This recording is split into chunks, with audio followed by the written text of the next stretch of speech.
Yinarai assassini airport in my moja nananu shegu edigu on my Oh, me my Ghana.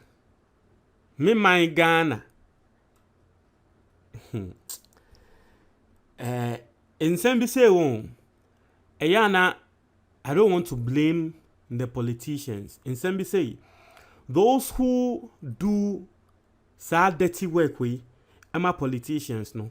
Omo na me blame omo. Anye bia kakra menye dinti because sebe nanka wo bibidi ewe dwuma pa bi ya na konko wasting the time enkonko di politician echi enkonko ko masa politician no na nini na fameko a wo ni no eno hunti ena nkrofo eye bibise asem esi ewo suhu ewia wo ya me ne wo kasei na eye MP a wo ho Suhum constituency a ewo Eastern region wono ne nkrofo ene eye some other MPP ni obi a wono so ye na adwense na nko was stande as MP ewo that particular constituency no ono so nkrofo ena trese wo mo akohie mu ewo eyie ase ena ne kra ne nyame anim ni se ye bo ye ho ane ye bo ye ho enya asem kuma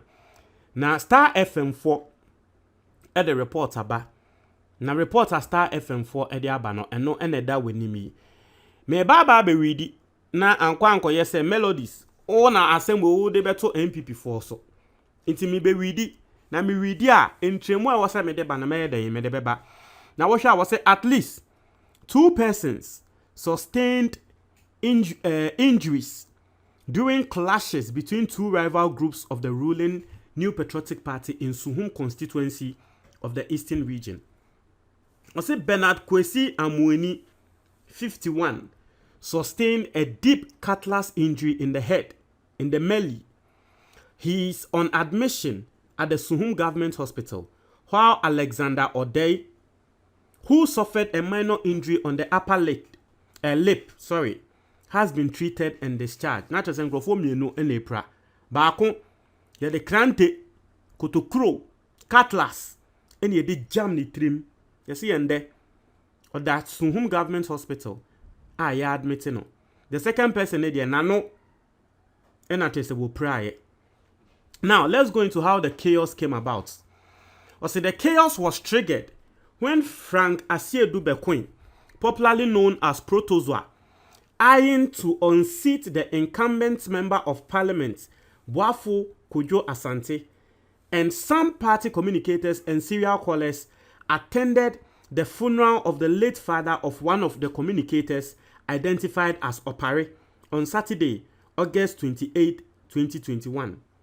While at the funeral, the member of parliament and his entourage, led by the constituency chairman Frederick Ofosu, also arrived. Inti abrante bi wo wa yesi efreni Protozoa. Oyo obi a wo ye na dwen say nanka wo be contest the incumbent MPP a wo ho no. Inti ase oye so be contesting inti say the primaries time no ntokwa si wo mo camp ntem. Na MPP communicator bi ne papa ewu. Se ne papa ewu dia de ebesi ene say wo say obi o support MPP bia no wo ba because mpako ye communicator okasama MPP. Into the current MP e wo say wo ba de wono nso pese wo bedane eye MP e wo ho no ono nso e wo say wo ye den wo ba ene omuni na wo mo ba. Now I say tension began to build up when followers of the MP allegedly started casting aspersions on Protozoa and his group and even blocked them from greeting the MP. Into Protozoa no eye na dwen say, "Oh, we hu ne MP, me ne wo esi akan e na wo wini ye, but still ye nia ye MPP for." Inti me hu me MP dia e wo se me ye den me kona me kokochia no. Inti Protozoa no ye se wo kochia MP no ye se nkrofobia eben MP no. Wo mo e ka se wo mo mpene. Na me nim se bibi se besi a na trese ebia Embrana parliamentary primaries no koso no atemdidie ekokoko so nkrofo kokasa ma mo pae. Iti even after that no ye hu ne said that nsem a wo kan ye nti wo nya yadamfo biom. Iti ase on pene emani ncha just suggestion na mema. But the true story ne say o se won pene emani ncha no ne nkrofo ne se o mon pene ma wo ncha MP no. O se Mr. Odey, however you pronounce it. Mamboni ya monfancheme. Popularly known as Big Deal, took the microphone to announce that they were leaving for other engagements, but wanted to place on record that they have been prevented from greeting the MP. Inti protozoano, ono nso ne squad nipa baako ekoje mic ewe yie nase, ene ka say well ye de ye ekọ because munim say enyama bebre wo ho e wo say ye kokoye. Na de ye ya pan ne say ye say ye kochia MP no ne nkrofo ampene ama ye nchia no okan wo mic ne mu. O say this did not sit well with supporters of the MP who attacked him, sparking the free for all fight. Inti MP no ne supporters no omubufu ye say ade na yeso okoje mic e ka sansem boyi e na afi wo mu ko chegu ne so. Inti na afi protozo no nso ne nkrofo say he mo be ye den wa ha inti ekoda ne ntokwa. Inti protozo ne squad no wo mu hu MP no ne squad ni bia wone na eku MP no so squad ne hu protozo ne squad ne wone na eku. O say the driver of the MP Jamalu allegedly pulled a cutlass and inflicted a wound on the head of his victim. Its allegations are airband say MP no ne driver ekotwen sekan minim says na sekan shekan ne mu dia. They say V8 na yo de nam no weapons egum na nya weapons ketwa. Iti ne driver no ekotwen sekan ene ye say wo hia protozo no ne squad fuo ni bi ene ye sekan no edani pa trim say zim o zinzim o zim no. O say when we went, the MP and his entourage came and met us, the serial callers and protozoa at the funeral. So the MP thought it is protozoa who brought us there. So he blocked us from greeting him.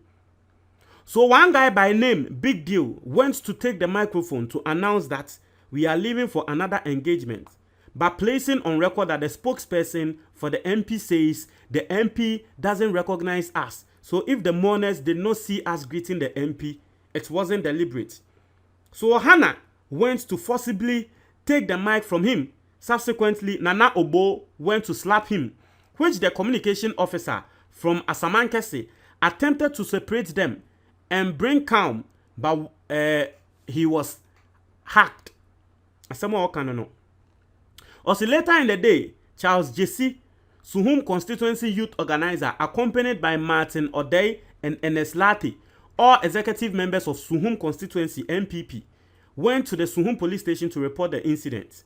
Police, together with complainants, proceeded to Suhum Government Hospital, where victim Kwesi Amweni was seen at the emergency ward under stable condition, responding to treatment.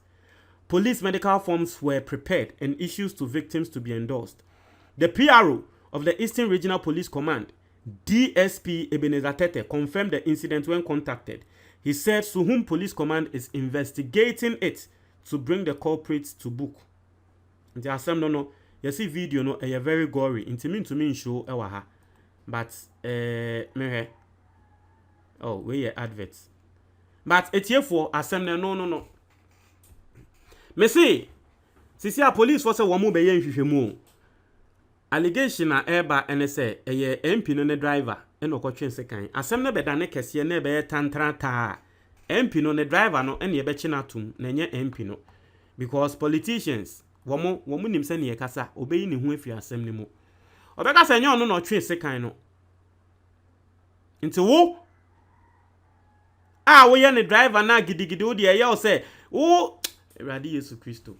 Eya na o me hu video bi enra eye obinim ne papa na yi ase na wo hu se ne obinim ne bodyguards ene obofo bodyguards no mo pre ho nsofo eba eye na se de obi akita bodyguards o sɛnea obi a bodyguards ɔmo pre yɛmfa ne sɛ obi nim ɛpɛ sɛ wɔkɔ ɔbɔfoɔ ne side a sɛnea wɔn bodyguards ne pre ho tumi sin tɔkwa nea yɛ na asɛm a mebisa ne sɛ asɛm a meka no ɛne sɛ wobi di yie a ɛyɛ ana nipa koro na nkasa ne ɛnyɛ ɔno na ɔdi yɛtu no ɛyɛ saa nkorɔfoɔ na ɛtale nipa koro no wɔn na wɔn de adeɛ ne yɛtu no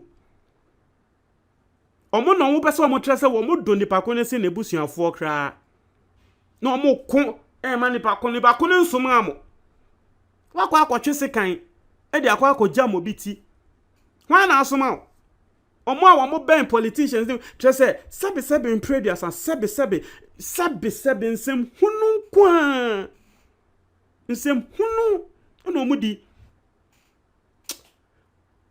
mo nkyerɛ mo adwo comment box ni mo a